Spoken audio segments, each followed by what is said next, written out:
శివ అలాగే సూర్య కాంబినేషన్ లో వస్తున్న సినిమా కంగువ.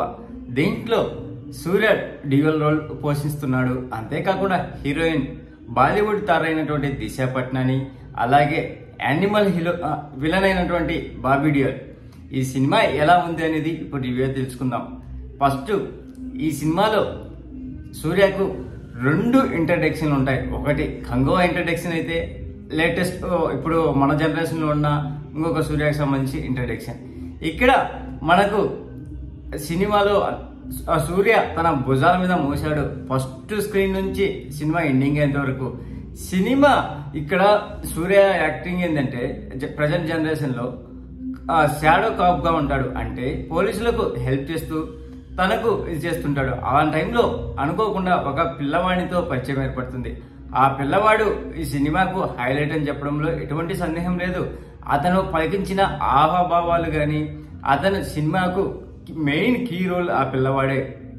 సెకండ్ హాఫ్ లో ఆ పిల్లవాడి కోసం వచ్చే సన్నివేశాలు సినిమాను హైలైట్ గా తీసుకువెళ్ళేవి. ఇంకా సినిమాలోని పాజిటివ్ ఏంటంటే సూర్య యొక్క నటన, సెకండ్ హాఫ్ లో ఆ చిన్న పిల్లవాడు చేసినటువంటి యాక్టింగ్, అంతేకాకుండా ఆ క్రోకడైల్ సీన్స్ లో వచ్చావి కదా, ఆ సీన్స్ లో ఓల్డ్ పాత సూర్యను గుర్తు చేశారు, బాగా తీశారు. అంతేకాకుండా ఇక్కడ కెమెరామెన్ ఎఫెక్ట్ కూడా బాగా ఉన్నవి. ఇంకా సినిమాలో మైనస్ లేవు అనుకుంటున్నారా? ఉన్నవి. అదేంటంటే మనకు శివ ఏంటంటే ఫస్ట్ హాఫ్ లో సినిమా చాలా ఫ్లాట్ గా తీశాడు. అంటే ఇది బేసిక్ గా మనకు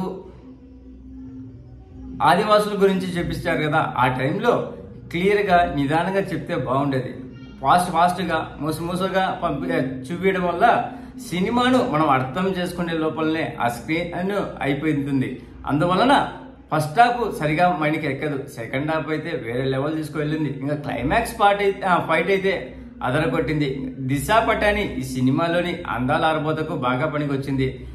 నిజంగా చేసినటువంటి డ్యూయల్ బాగా అదరగొట్టాడు. కోవై సరళ మంచి యాక్టింగ్ చేసింది.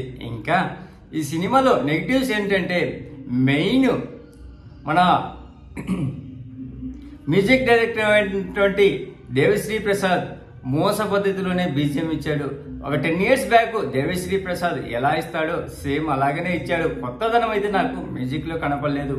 ఈ సినిమాలో దేవిశ్రీ ప్రసాద్ ఒక 4 ఇది మ్యూజిక్ సంబంధించినట్టు పెట్టుకున్నాడు, దాన్ని రిపీట్ చేసి పెట్టాడు. ఇంకా అంతేకాకుండా శివ ఒకసారి లౌడ్ గా మనకు మెసేజ్ ఇస్తాడు కదా, అదే ఈ సినిమాలో చేసింది. ఈ సినిమాకు ఫస్ట్ హాఫ్ ఎవరికి అండర్స్టాండ్ అవుతుందో వాళ్ళకు భారీ హిట్ అనిపిస్తుంది. ఫస్ట్ హాఫ్ అండర్స్టాండ్ చేసుకున్న వాళ్ళకు సినిమా ఫ్లాప్ అనిపిస్తుంది. సినిమాకు రేటింగ్ ఇవ్వాల్సి వస్తే అవుట్ ఆఫ్ 5 గాను 2.5 ఇవ్వచ్చు ఫ్రెండ్స్. మీకు సినిమా విజువల్స్ అన్ని అద్భుతంగా తీసి పెట్టారు. ఇంకా లాస్ట్ లో సినిమా క్లైమాక్స్ లో విజువల్స్ అయితే అదరగొట్టింది. అదే ఫస్ట్ హాఫ్ లో కూడా అలాగనే చూపించింటే ఇంకా వేరే లెవెల్లో ఉండేది అనిపించింది. ప్లీజ్ ఫ్రెండ్స్, లైక్ చేస్తే లైక్ చేయండి, కొత్తగా వచ్చిన వాళ్ళు సబ్స్క్రైబ్ చేయండి. Thank you. Signing off your Mahindra.